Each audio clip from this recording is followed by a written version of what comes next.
मई माह को मां मरियम का माह भी कहा जाता है। आज के दिन हम मानव मुक्ति योजना में मां मरियम के सहयोग के बारे में मनन करेंगे। आइए हम शुरू करें। प्रारंभ में ईश्वर ने संपूर्ण ब्रह्मांड की सृष्टि की, उसे यह अच्छा लगा। ईश्वर ने प्रथम मानव अर्थात आदम की भी सृष्टि की और उसे आदन वाटिका में रखा, जिससे वह वहां से सारे सुखों का उपयोग करे। इसके बारे में हम उत्पत्ति ग्रंथ अध्याय 2 पद संख्या 1 से 16 में पढ़ सकते हैं। ईश्वर ने आदम को यह आदेश दिया, तुम वाटिका के सभी वृक्षों के फल खा सकते हो, किंतु भले बुरे के ज्ञान के वृक्ष का फल नहीं खाना, क्योंकि जिस दिन तुम उसका फल खाओगे तुम अवश्य मर जाओगे। इसको हम पढ़ सकते हैं उत्पत्ति ग्रंथ अध्याय 2 पद संख्या 16 और 17 में। ईश्वर ने देखा कि आदम के लिए उपयुक्त सहयोगी नहीं है, इसलिए ईश्वर ने आदम की पसली से ही एक स्त्री को गढ़ा और उसे आदम को सौंप दिया। आदम ने अपनी पत्नी का नाम हेवा रखा, क्योंकि वह सभी मानव प्राणियों की माता है। आदम और हेवा ने सांप अर्थात शैतान के बहकाव में आकर ईश्वर की आज्ञा का उल्लंघन किया। इसके बारे में हम उत्पत्ति ग्रंथ अध्याय 3 पद संख्या 6 से लेकर 13 में पढ़ सकते हैं। और इस कारण उनका पतन हुआ। लेकिन ईश्वर दयालु और करुणामय है। उसने मानव को मुक्त करने के लिए प्रतिज्ञा की कि वह एक मुक्तिदाता को इस संसार में भेजेगा। ईश्वर ने यह भी कहा कि एक स्त्री उत्पन्न होगी। मैं उस स्त्री और सांप के बीच शत्रुता उत्पन्न करूंगा और वह सांप का सिर कुचल देगी। वह स्त्री कुंवारी मरियम है और वह मुक्तिदाता ईसा मसीह। मरियम ने ईसा मसीह के द्वारा समस्त मानव जाति को मुक्ति दिलाई। इसलिए ईश्वर ने मरियम को सर्वोच्च स्वर्ग में वह पद प्रदान किया जिसकी कल्पना भी नहीं की जा सकती। यह बड़े हर्ष की बात है कि मरियम को ईश्वर की माता बनने का सौभाग्य प्राप्त हुआ। मरियम इतने महान पद की अधिकारिणी होते हुए भी अत्यंत दीन एवं विनम्र स्वभाव की थी। उसका जीवन एकदम सरल था। दुनिया में अन्य महिलाएं भी थीं जो मरियम की अपेक्षा अमीर एवं संपन्न परिवार से संबंधित थीं, परंतु ईश्वर की दृष्टि में मरियम ही चयन के योग्य मानी गई। ईश्वर का सामीप्य पाने के लिए धन दौलत, वैभव, सुंदरता आदि की आवश्यकता नहीं है। यदि ईश्वर ने ये सारी चीजें आपको दी है तो उसे धन्यवाद दें तथा इन सब का सदुपयोग कर ईश्वर की महिमा तथा अपनी मुक्ति कमाएं। माता मरियम दाऊद राजा के वंश से संबंधित थी, परंतु उसका जन्म एक गरीब परिवार में हुआ था। वह शांत एवं सौम्य स्वभाव की थी। वह ईश्वरीय कृपाओं से परिपूर्ण होकर संतों में सर्वश्रेष्ठ थी। वह अपने कर्तव्यों का पालन करते हुए पवित्र और निर्मल जीवन जीती थी। हमें भी माता मरियम का अनुसरण करते हुए भला जीवन जीने का प्रयास करते रहना चाहिए। आइए इस विशेष गुणों से संबंधित एक घटना, एक व्यक्ति के बारे में हम जानेंगे और हम उनसे प्रेरणा पाए। ऐसे अनेक लोकधर्मी लोग हैं जिन्होंने संसार में रहते हुए भला और पवित्र जीवन व्यतीत किया और संत बन गए हैं। उन्हीं में एक संत हैं बर्नादत्त। वह फ्रांस देश के लूर्द नामक शहर में रहती थी। वह हृदय से नम्र और विनीत थी। माता मरियम ने उस दीनहीन कन्या को अपने निष्कलंक गर्भागमन के संदेश का प्रचार प्रसार करने के लिए चुन लिया।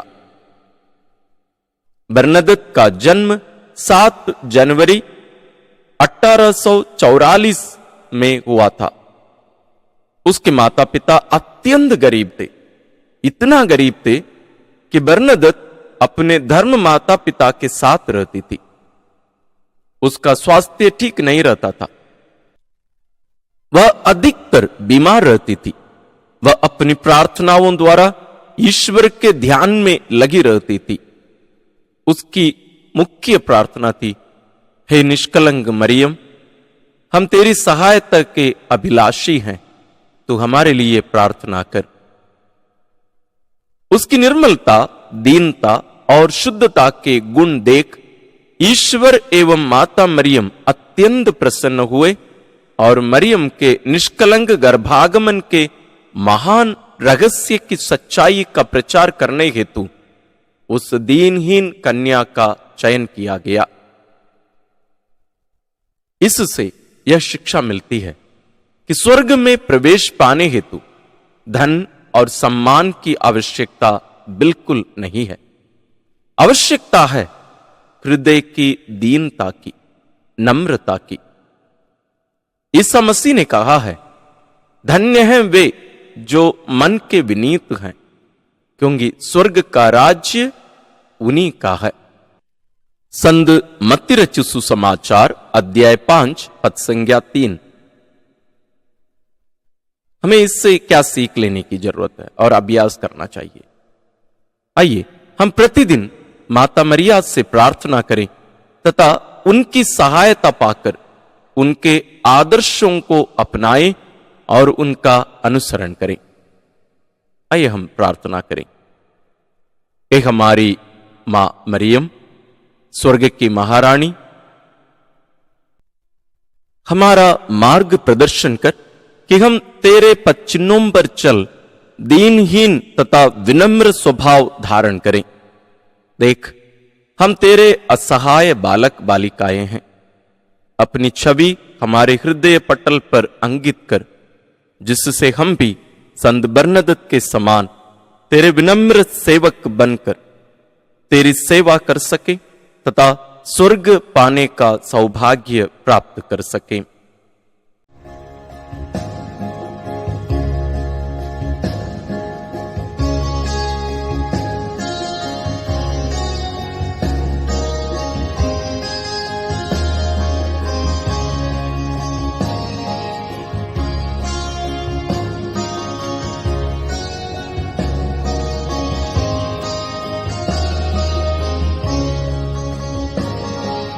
आंचल तुम्हारा हो मां,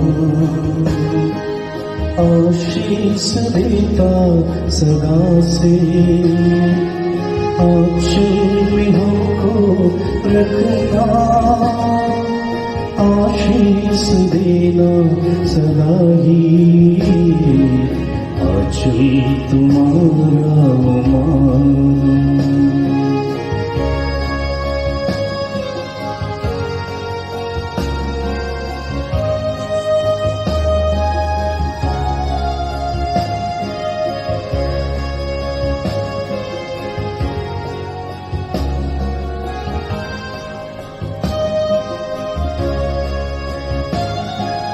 बालक वृद्ध युवा सभी जो भी आए द्वार तिहारे।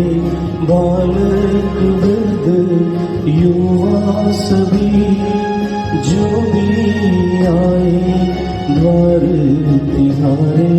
सबको तू देती साया, सबको तू देती छाया। आंचल तुम्हारा हो मां, आशीष देता सदा से। आंचल में हमको रखना,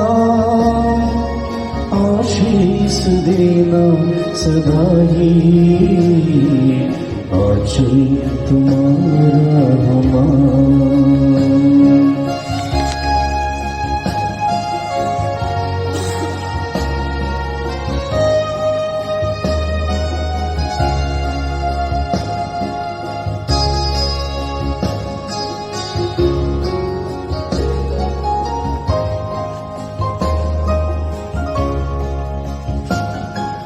जग की जननी हे माता मरिया, हर दिन हर पल तुझको चढ़ाते। जग की जननी हे माता मरिया, हर दिन हर पल तुझको चढ़ाते। तू ही बनी ईश माता, अबरी भी तू है माता। आंचल तुम्हारा हमारा, आशीष देता सदा से। आंचल में हमको रखना, आशीष देना सदा ही। आंचल तुम्हारा हमारा, आंचल तुम्हारा हमारा, आंचल तुम्हारा हमारा।